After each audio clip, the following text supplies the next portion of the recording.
Paano gamitin ang mansanas bilang herbal na gamot? Number 1, para sa ubo at sipon.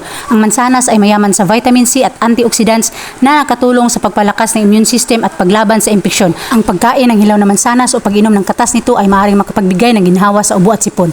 Number 2, para sa sakit ng tiyan. Ang mansanas ay mayaman sa pectin, isang uri ng fiber na nakatulong sa pagpapanatili ng tiyan at bituka. Ang pagkain ng mansanas o pag-inom ng katas nito ay maaaring makatulong sa pagtanggal ng mga toxins at bakterya na nagdudulot ng sakit ng tiyan. Number 3, para sa acne at pimples. Ang mansanas ay mayaman sa alpha-hydroxy acids na nakatulong sa pagtanggal ng patay na balat at pagpapaliwanag ng mukha. Ang paggamit ng mansanas bilang isang facial mask ay maaaring makatulong sa pagtanggal ng acne at pimples. Number 4, para sa kolesterol at hypertension. Ang mansanas ay mayaman sa soluble fiber na nakatulong sa pagbaba ng kolesterol at blood pressure levels. Ang pagkain ng isang mansanas araw-araw ay maaaring makatulong sa pag-iwas sa mga sakit sa puso at stroke.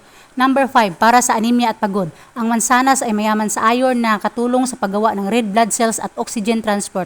Ang pagkain ng mansanas o pag-inom ng katas nito ay maaaring makatulong sa pagtaas ng hemoglobin levels at energy levels.